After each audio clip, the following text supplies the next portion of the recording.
Yo, yo, yo, what up? This your boy Madrick. Welcome back to another episode of Soul Music, a place where I get a few of the guys I respect. We talk music, sneakers, they journey, and everything dope. Today, this is like my boy, bro, like from childhood. You know what I'm saying? Like, cats don't understand. They don't understand how far me and this man go back.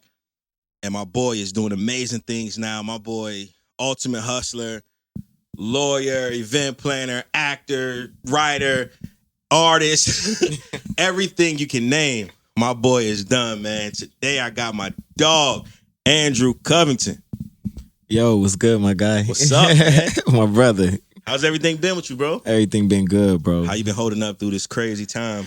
Oh, man, I've been maintaining. I had to figure it out. At first, it was a little rough, but, everything works out. It all worked out, right? You figured sure. out that separates you, man. Separates you from everybody else, man. Ultimate hustler.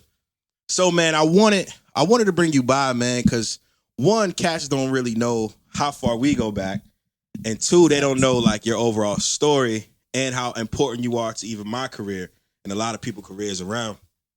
For sure. So, man, I just wanted to ask you, man. So I met you.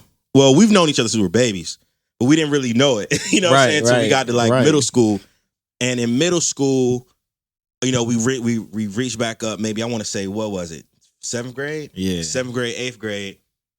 And when I'm gonna tell y'all, bro, I was in 5th grade saying I was gonna be a rapper. Like, no lie. So by the time we got to middle school, I'm telling everybody like, yo, I'm gonna rap, and everybody looking like I'm crazy. But this man believed to the point I used to go to his house on the weekends, and he created a studio in his room, bro, just so I can record. You know what I'm saying? When I come over. So like, you talking about day one supporters? Nah, for sure. And one thing I've learned through that whole thing is your love for music, just your passion for music, your ear for music, like you know things. So my question is like, where did that love for music come from? Man, that's a good question. To be real, I don't know, man. It was just kind of like a natural thing. When I was younger, all different types of genres of music. I used to just, when I listened to music, that used to be like one of my favorite things to do, especially like riding in the car with my parents. Like, I would just hear certain tracks, and it would be, like, that's why I love old school music now. You know what I'm saying? Because that's what I remember listening to, and I remember, as a kid, when you can enjoy being a kid, it's a good time in life, you feel me? So certain songs remind me of, my childhood, and I think that's just really what took me. I just always loved music. I used to play instruments and all, so I don't know what it is. It's just like, it's therapy for me, so it was kind of natural. The love for music definitely came natural. Yeah, I remember, bro. That's all we used to play. Your brother playing 3 6 Mafia, Project Pat every time he pick us up. Every time. Times, man. So, like I said, you've been around from day one, and I don't even think cats know we had a group YC. Facts. Nah, in the early days. Look, I remember you had like, when you told me you was a rapper, I think you had like a CD or something with like 2 tracks or something, right? I recorded on sound recorder. And after that, I was like, oh nah, we about to rap. Like we doing this, Joe. I'm gonna get a studio. I sing some of the songs you used to do, but like, it's out there if you find it. So I like I said, when we growing up, you were a rapper. Like before anything else, you were an artist. And the cats don't know like your TK Melody era. Right. And you won't just know regular like SoundCloud guy, bro. You was doing FSU, Campbell Homecomings, like videos. You had Miss Cash, like you was really moving, bro. Like this is for like, Cass, they need to know this, bro. You know what I'm saying? Like you was moving. Sure. So I always wanted to ask you, like, how was that stint of you being an artist? Like, what are some of the things like you learned? How was it? So that was I loved being an artist. It was cool, man. Like I was in school and I was doing music on the weekends. So really, I was in school like, I wasn't really around like a regular college student because I was doing, stuff with music or whatever. But it was a cool time in life. I feel like I had met a team and we were executing what we needed to execute. We had a good little situation going. But the thing that I learned the most probably was some of the business behind music. You know what I mean? Like some of the opportunities and things that I had was more so probably based off of how we were moving with business. Yeah. And you know what I'm saying? So I definitely learned a lot of things about business and was able to take that, to a future career, even beyond just being, a recording artist. So that's my next question. So you being an artist, you moving around, living out your dream, creating the content. Now you're on the entertainment side, like the business side of it. What was that moment where you were like, you know what, I must take a step back from being an artist, and I'm gonna go into being an entertainment lawyer, go into the business side of things? So when that happened, I mean, when I decided that I was gonna get behind the scenes was probably when I kind of learned some of the realities of the music industry and how business works. Like, think about it, right? So I'm gonna just give you a little analogy or whatever, but if you go put your money in the bank in like a money market account or something like that, they're gonna give you a percentage, very, very low percentage, like 0.07% or something off of your money every year. That's what you made off of your money sitting in that bank, right? So any business that you do, my point of that is saying that any business that you do is going to be percentages. It's going to be people that, you know, feel like if they put money into something, they're supposed to get this back. You know what I mean? So when you're an artist, a lot of people preach like, I'm self-made. You know what I'm saying? I signed myself. I did this. I did that.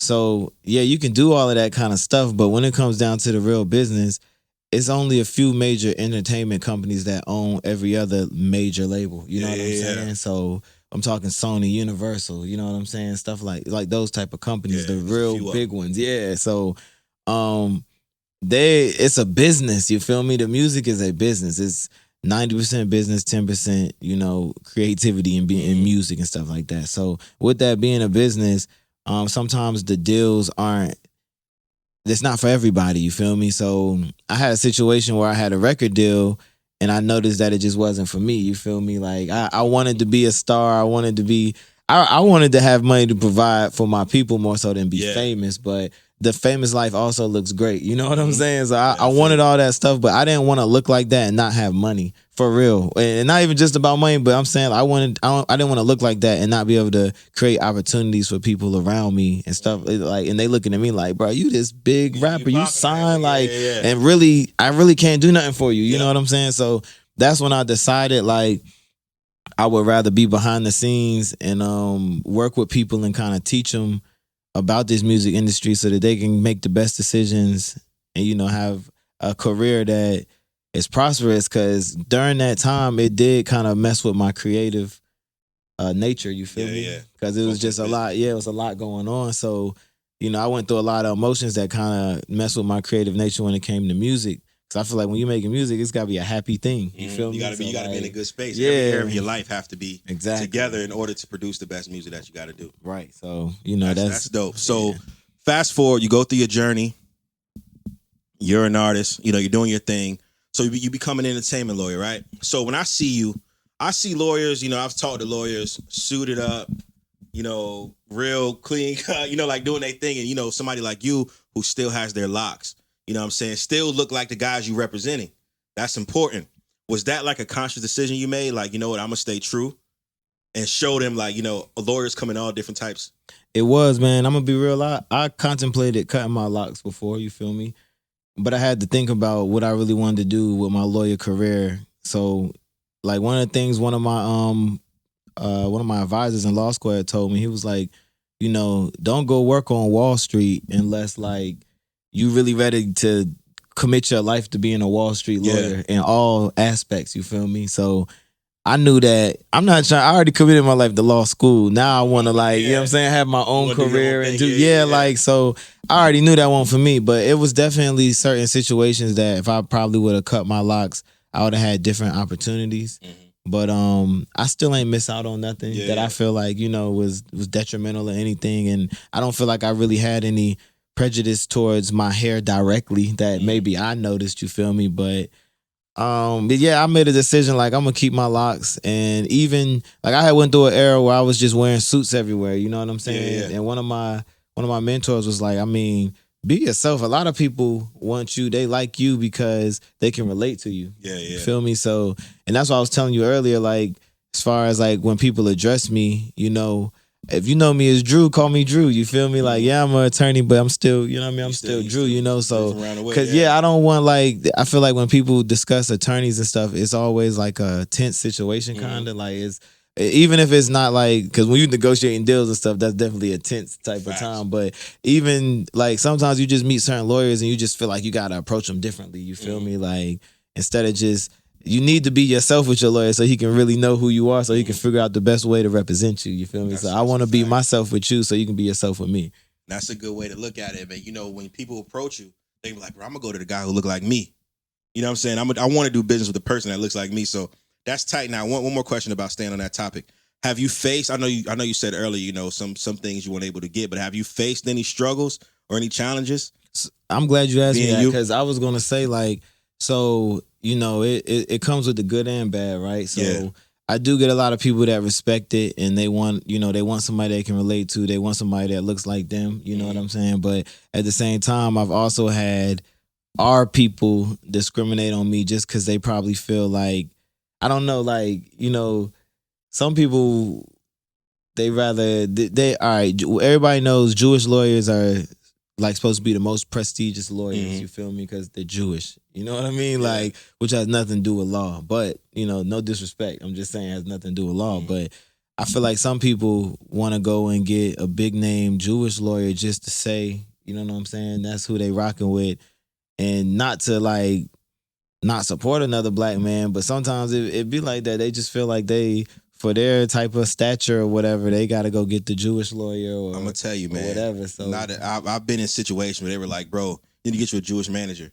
You need to get you like people are telling me this, like my people, you know what I'm saying? My own people. Right, It's telling me like, nah, bro, get you a Jewish guy, get you a white guy, and you're gonna be successful. So you making things happen. You know what I'm saying? Right. Being you is like, y'all wrong. You know what I'm saying? We can work with our people. So like, even if, let's stay in that lane.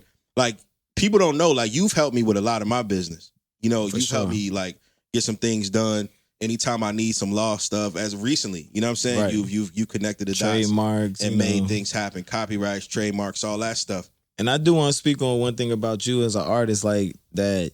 A lot of people, I can say, like, as your lawyer, you feel me? Yeah. You have a business for what you're doing. You know what I'm saying? You have a business for your merch brand. You got a website. You have your trademark pending. Like, you're handling your business the right way, how you're supposed to, how every artist should structure at least the ground level. The ground level of the foundation of your business. You have to have a business. It's not just about rapping and saying, I'm a rapper. Like, you know what I mean? Fact, man. That's a fact. So let's stay on that. Right. So we're in a culture where like LLC, like, don't buy those Jordans, bro. Get you an LLC. I gotta get an LLC. Everybody posting their LLCs, right? Right. Not even knowing what's up. So I wanted to bring you here to address that to the viewers. What is an LLC, and what's the difference between an LLC and a sole proprietor? All right. So a LLC is a limited liability company. A sole proprietor is when you say, I started a business, I'm going to file for an EIN number, and I'm going to put it under this business name. You know what I'm saying? But you don't have a real business structure that's registered with any Secretary of State or any type of, you know, state registering agency, you know, for business registrations. Yeah. So a LLC gives you, it's called a limited liability company because it gives you certain protections that as a sole proprietor you don't have. Yeah. So for instance, right, you could be a millionaire as Madrid, who's a scientist or whatever, right? And then you could have this other business that you don't have a real, you know, business entity behind. So it's technically another sole proprietorship. And you could get sued for that other business. And then they could also sue you for your personal earnings as Madrid the scientist. You know what I'm saying? So the point of an LLC is whatever happens with that business, you can only sue that business. You can't sue me personally as, you know, whatever type of fortune I have personally, you can't sue me for that, for a matter that happened with my LLC. And there's also other things that you can do. You can, you know, register your LLC to be taxed as an S corporation. You can put yourself on a payroll. You know what I'm saying? It's like there's other tax benefits of having an LLC, and you're just recognized as a real business entity. So a sole proprietorship, you can do that if you like, but it's really, you know, it's really no point of that. LLC is the best way to go. Definitely, I would say. So what are things they need to know before opening an LLC? Like, what are some things they need? So to open an LLC, you're going to have to make sure that your business name is available. From there, you're going to file the articles of organization. And then once you get that back, you'll pay, either pay a lawyer to do it for you, or you're going to file it yourself and you pay the filing fee. And that's pretty much all you need. You're going to need a registered agent on there. What a registered agent is they just pretty much can receive service on behalf of the business. They don't own the business or anything like that, but they can receive like mail, or in the unfortunate event that you did get sued, they could technically sue they could serve your registered agent, and he's responsible to tell you what's going on. So, you need somebody that can be a registered agent. You need an address that can go on the business, or either you get a P.O. box with a physical address and put that on the business. Of course, you need a business email. Other than that, that's pretty much the information you kind of need, stuff you need already to just start an LLC.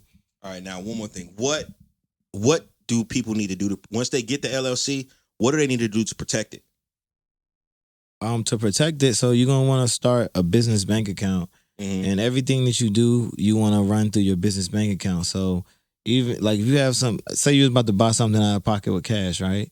Now you put that money in your business bank account, you buy it through your business bank account. So that's there for tax records and everything else, and your bank will see how your business started and where it grows to, and eventually they'll be offering you credit lines and things like that off of your business banking history. So that's how you protect your funds. The other way is, as far as protection, you just do everything under your LLC name. Stop doing personal stuff. If you do a contract with somebody, it's in contract with your LLC name. If you want to buy a car for the business, you do it through the business, and you probably have to personally guarantee it, but you put it in the LLC name. So that's how you protect it. You use the actual LLC name.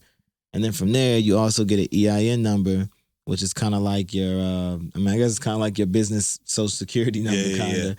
And that's how, that just, all your tax stuff follows, it just falls under that number and it stays there. That's where your history or your tax stuff will be at. And so far as like mistakes people make with LLC, that's just not pretty much having the things that you said, not having an EIN. Filling out some mistakes people make is like filling out the paperwork. Sometimes they want to do it themselves and they might mess up the paperwork, or they don't put themselves as an actual officer, or like it's little things on the paperwork that you got to know how to set it up right. Or you may not want people to be able to see a lot of your information, so you'll file it a certain way to where but like I was saying with the PO boxes and things like that. But other than that,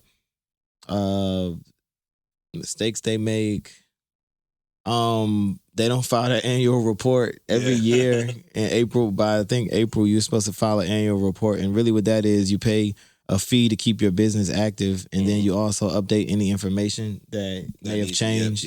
So they don't do that, then they get dissolved. Yeah, man, that's an important thing. When we come to time to do that, I'm like, all right, here we go. Here come April. Here come my quarterly tax I gotta pay. I'll give you another one though, right? So this is a little business hack for that I tell my clients, some free advice I give y'all with LLCs to avoid having a lot of $200 fees. Cause like me, right, I have like 5 LLCs when I could have had one and did it this way. But I like to keep my businesses separate. But just as an entertainment group, right? Start your entertainment LLC. From there, you can do DBAs for everything else. Your merch company, do a DBA. Your publishing company, do a DBA. Your, any other company you have that falls under there, you do it as a DBA. So that way you still only pay $200 for one LLC, and all the DBAs fall under it. And, you basically, you turn your LLC into like a big umbrella company with all these other little businesses under it. So that's something I suggest for people that are in one industry and there's multiple aspects of that industry. You might have a film company, a DBA, you know what I'm saying? What exactly, for those who don't know, what is a DBA? A DBA is doing business as, in some places it's called assumed business name, but basically it's like starting a business under your other businesses. And you'll get an EIN number for that DBA also. So it'll be recognized as its own business, but it's going to fall under that one big umbrella of that LLC. Tight. Okay, so we're talking about, the doing business as the LLC. So us as creatives, right? We do a lot of work with people. We bring people on. We take on business products with people wearing their clothes and all this other stuff. So how important is it to have, for artists or business people, anybody, to have contracts? It's super important because the thing about the entertainment industry is it's a cash heavy business, which any cash heavy business, It's a lot of funny stuff that be going on. Mhm. So like a lot of the people, you just want to make sure that they're gonna do what they say they're gonna do Yeah. in exchange for their compensation. So you're gonna want to have contracts in place to be able to guarantee that you're getting your end of your bargain. Because if not, what are you gonna say? Oh, we said we were gonna do this and they didn't Mhm. do it. Like, all right, that's not really gonna hold up in court, or at least you're gonna fight like hell in court for Yeah. that to hold up. So Yeah, man. So that's one mistake I know I used to make early on was just like, oh yeah, you the homie, bro. You the bro. Like, I know you got love and ended up they don't hold the end of the bargain. There's really nothing you can do. I've even done that for people with like contracts and stuff. Mhm. I was like, I had to stop doing that because, even me as a lawyer, right, on some like, oh, you the homie, I do some contracts for you, do this for you, and then my situation never, I never get compensated. Yeah. And I was already doing it for a great price and stuff. Yeah, like you be looking out. yeah. Bro. So like even on my end, I send people an agreement when I do legal work for them. Yeah, facts. You feel me? So you And get it's only an right, agreement, to say, hey, I'm gonna do this. You gonna pay me this. This is what you're gonna get in exchange. That's the agreement. That's dope, man. That's a lot of people. That's what we need, and a lot of us, we just do that, bro. We just do it off the love and not forgetting that we need contracts, bro, to protect you and protect the person, so there won't be no like messiness. We just I'll give you another abide by little that. like entertainment hack, business hack, whatever. Like when you get somebody to make you a logo and you pay them to make you a logo and they deliver it to you, you feel like that logo you now own. But even though you pay for it, you don't own it until you get a copyright assignment agreement, which is a contract, which is them saying, I created this, but I'm turning over my rights to this person in exchange for this amount of money. And it's a real simple contract, but people don't know that. You know what I'm saying? That's what this is and for. You know what I'm saying? It's something People need to know small, these but things, like, man. I got friends that make logos and I've never done copyright assignment agreements with them. You know what I'm saying? Yeah, but handling your business the right way, it's simple. It If I saves paid you to man. do it, that little thing saves you shouldn't mind just signing. Hey, all right, so let's stay on logos and agreements, right? So us as businesses, us as artists, we get a logo made, we wear it out. You know what I'm saying? We wear it, we create this stuff, we just put it out. $1 million ideas, bro. We just put it out, and somebody takes it, right? So this is where it comes, or somebody takes it and prints up their own product. So here we now we walk into trademarks and copyrights, and those are two things people get confused. So if you don't mind letting people know, like, what's the difference between a trademark and the difference between a copyright? So a copyright is something that you do with like an artistic expression, like lyrics, lyrics, like you can copyright like photography, any type of like literal expression, actually. That's usually what you can copyright. Now, when it comes to a brand and a logo, that is something that you have to trademark because it's a brand that provides services. Yeah.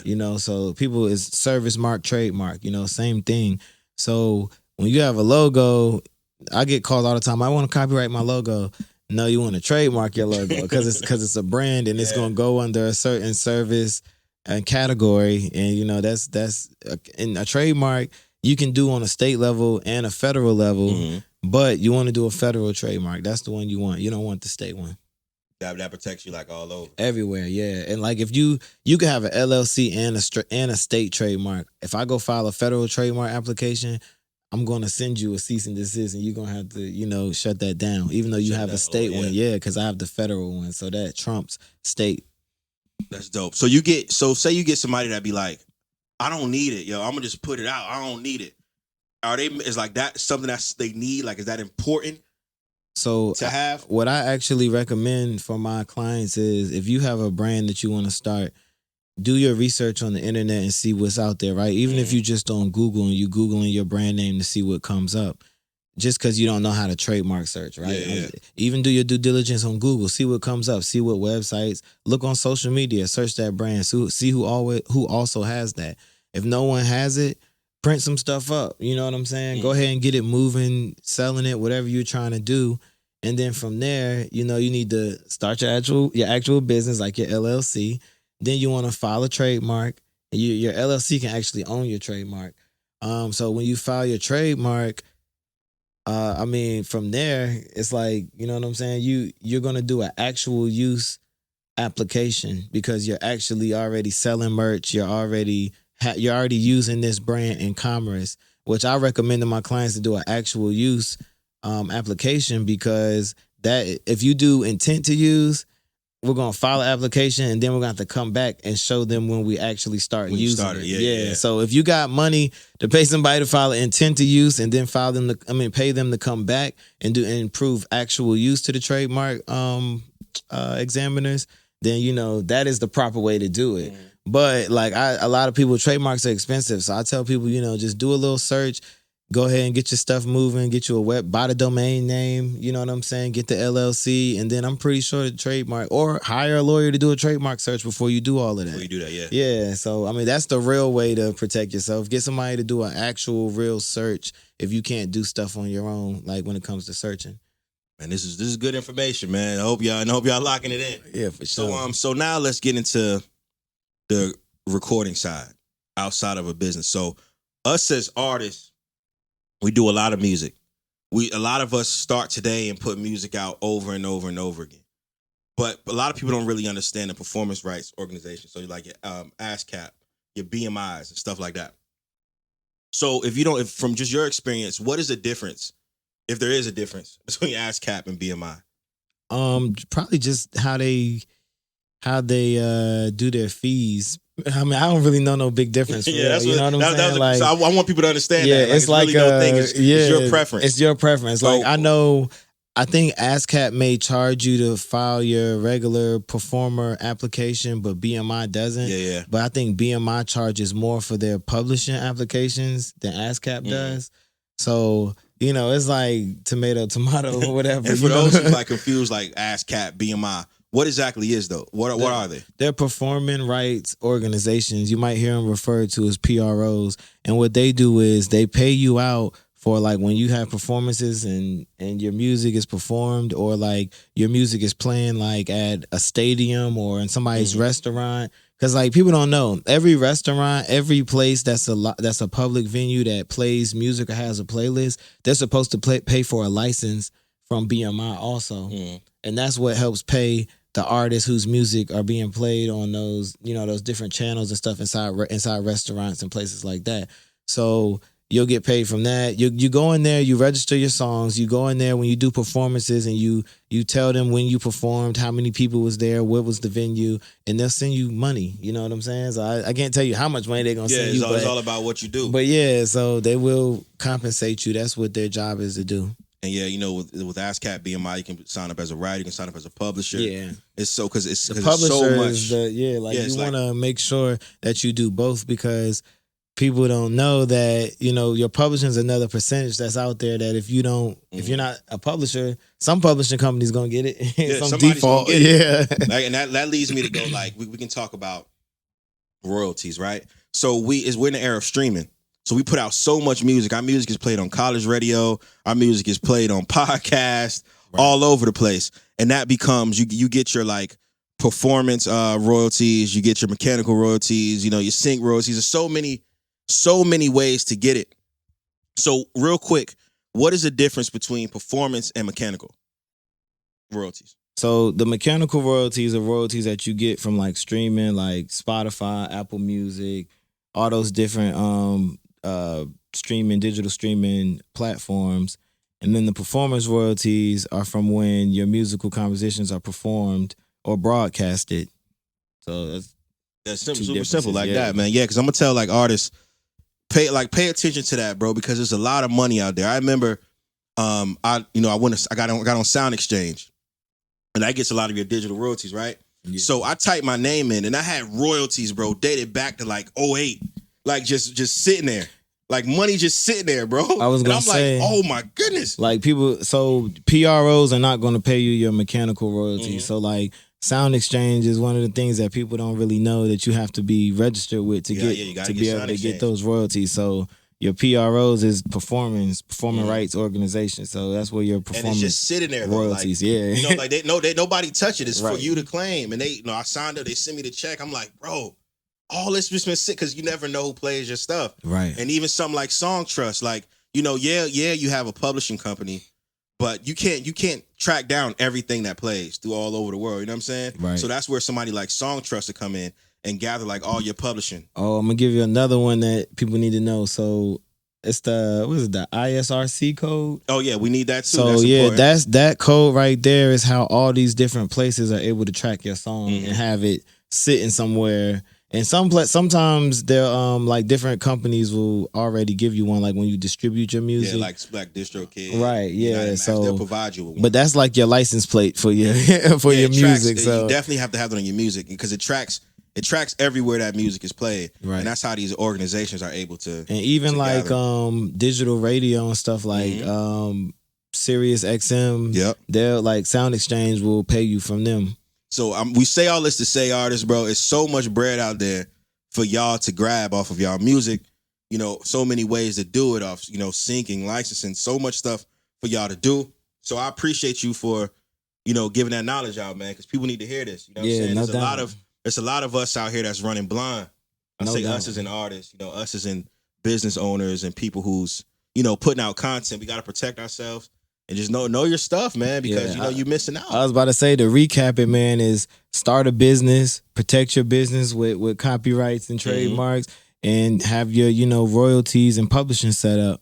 And that's, you know, it's the music game isn't simple, but that's as simple as, you know, That's the as simple as it structure. can get, like, yeah. for most of the things. Those you are know. the big ones that you need to make sure outside of, you know, marketing and all that kind of stuff. But yeah. All right, so let's switch gears a little bit, man. You know, y'all take y'all notes, man, but let's switch gears. My boy got a lot going on. So another thing that I admire about you is your acting and your ability to write movies, write plays, write everything. So you know, you play Cash in the Trap Yeah. movie, Trap series. Yeah. How did that come about? Like you getting on becoming an actor in that? So now, all right, so it's called Trap No Way Out, the film. That's the one we're working on now that we're trying to release before the end of the year. So the way it all started was my another homeboy, Eric Davis. Shout out Eric. Yeah, my guy. So he came to me one time and, you know, he was like, yo, I'm about to go crazy with this acting. This is what I really want to do. And he was like, I'm about to just start, you know, doing web series, whatever. So we was both in Greensboro at the time. Mhm. And when I saw what he was doing, I was like, I always wanted to do this too. So yeah. So you feel me? So I'm like, that's what's up. Like we could probably, you know, do something together. So I hollered at him. I was like, bro, I feel what you're doing and I'm trying to get involved. You know what I'm saying? Like, let me know what I can do to help. I'm just trying to get involved. So he basically gave me an opportunity to like write an episode. Yeah. So I did it. And then from there, we just kept going. You know what I'm saying? And then E basically started writing with me. You feel me? So like we did like 2 seasons on YouTube and we kind of over it. You know what I'm saying? Doing a web series is difficult. If you see a lot of these web series, Respect Life, what was the one that made everybody want to do web series? Joining New York, that Jay-Z had put on Tidal. Oh man, I forgot the name. Dang. Oh man, nah, it's Yeah, all I'm having good, a bro. brain I fog. know But you're you, talking about that, but I forgot the name. Yeah, so that's the Money and Violence. Money and Violence. Yeah, I think Money and So Violence. that Yeah, was the yeah. one that kind of popped everybody off. But web series are very like, you know, a lot of them don't finish or complete what they're doing because it's a lot of work. It's a lot of work. And Yeah. keeping people, you know, consistent and things like that. You really need to shoot a web series, then put it Then out. put it out, yeah. Not try to put it out while you're shooting. That's Mhm. hard. So that's why me and E came together, writing together. I had already kind of wrote a whole, you know, movie basically. Yeah. And then we came together and was like, yo, like let's go back and redo, you know, what we already had and let's write together and make this like let's really do like a 60-minute film. Mm. And you know, that's what we did and we finally was able to, and this was, you know, we been working on this for like 2-3 years, you Wow, feel me? yeah. So it's been a minute. So we just finally completed that and now it's everything's being edited for that. But and how I got into acting was when I started writing the episodes, it was like we had new characters. So it's like we need somebody reliable that can play these parts. do it, yeah. So I always used to like love to act. Like I was actually, when I was younger, I was like an extra in 2 movies. Dope. One of my friends, her mom was like real deal movie like producer, you feel me? Mm. So like she had put me in a couple situations. I did a couple little minor acting classes, nothing crazy though, you feel me? Yeah. But so I was like, I always wanted to act. So I had to play my own role. That's hard, man. But Cash need to know that, man. They need to know, like, outside of all your many hustles, man, all the things you do, Yeah. you're a very talented guy.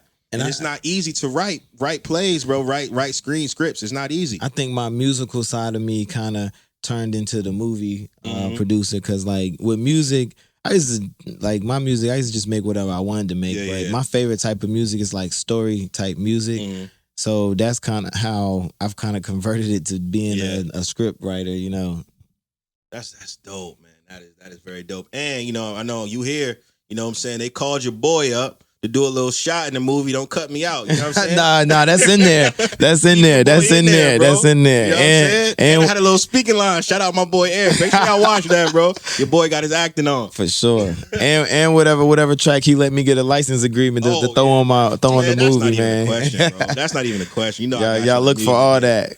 Yo, man. So that's dope, man. So lawyer, artist, actor, writer. I see you do so many things from cars to boats to to properties, man. You're just an ultimate hustler, bro. Now, one thing, you're coming from your brother, bro. I respect it. I appreciate Keep going, that, bro. never stop, bro. I Because I appreciate know that. where life could be, and Facts. when you took it, Facts. You was feel very me? it was very dope. Because Cash was outside. Yeah, for sure. All right, so bro. let's switch gears before I get you out of here real quick, man. All right, let's talk about fashion, bro. Let's talk about fashion and sneakers, bro. My number one thing I love to talk about.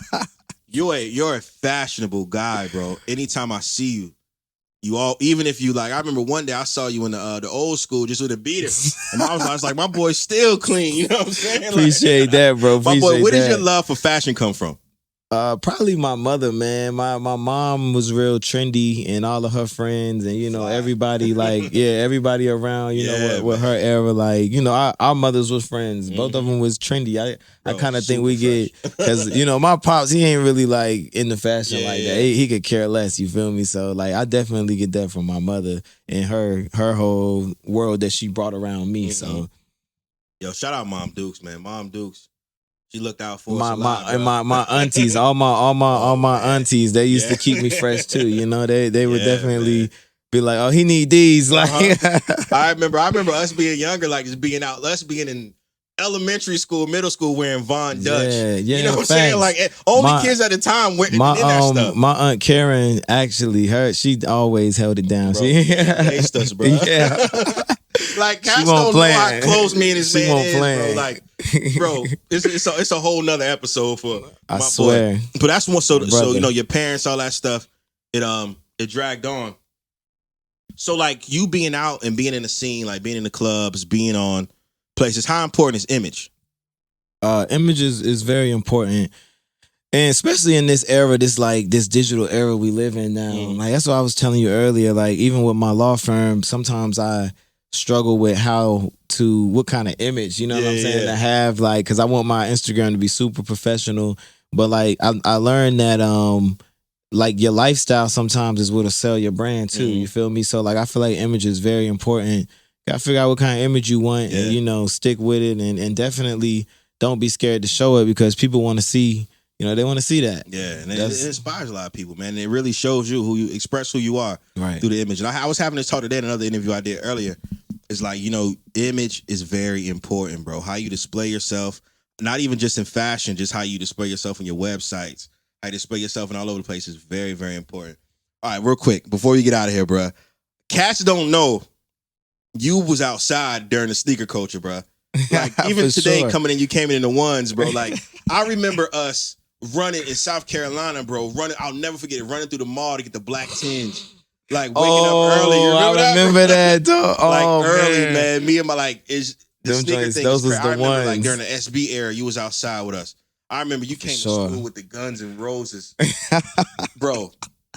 Bro, I could not get my hand. I think I ended up buying them off you at some point. Man, At some point. yeah, for sure. But, bro, you can't. And I remember one time you was online and you had like tools and all this stuff, like just giving away.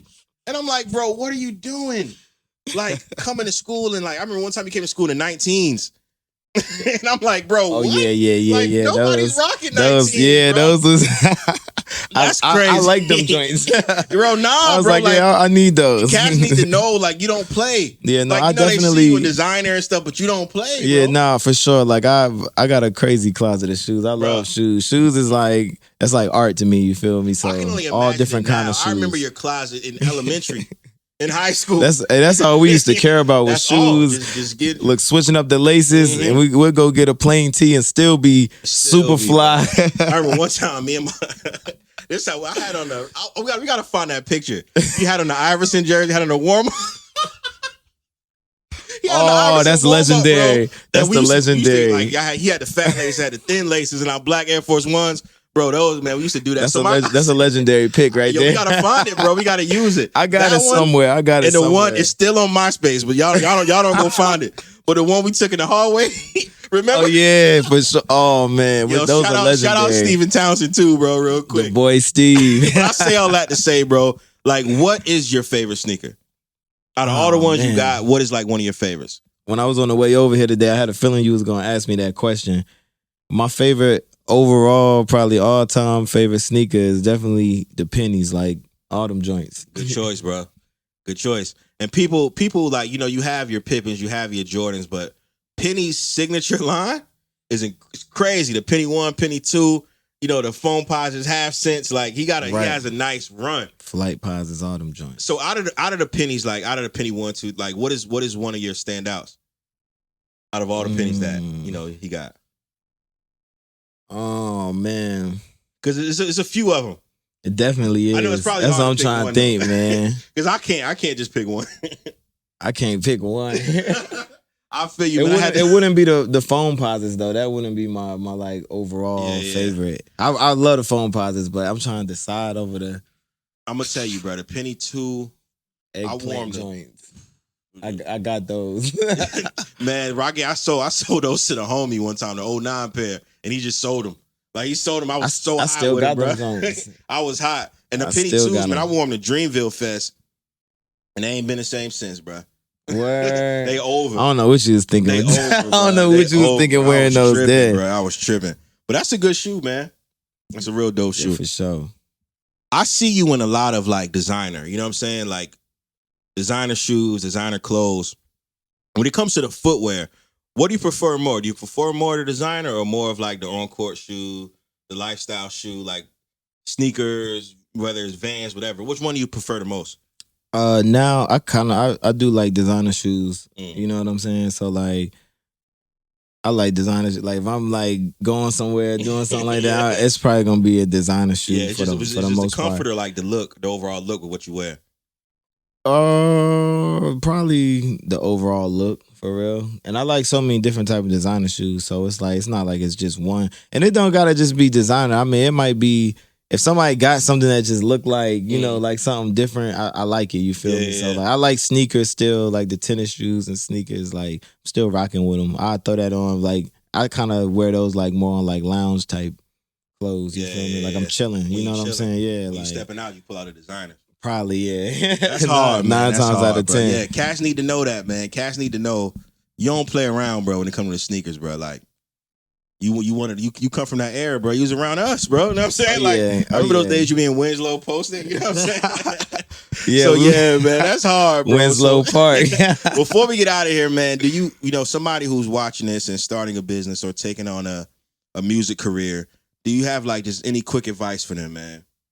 Or anything to motivate them or anything to watch out for? I mean, definitely work hard at your craft. Keep going. Don't get caught up in the like instant fame type of thing. Get your business stuff together and build your team. You can't do it by yourself. That's a fact. That's the biggest thing really is build your team. That's what you got to have a team.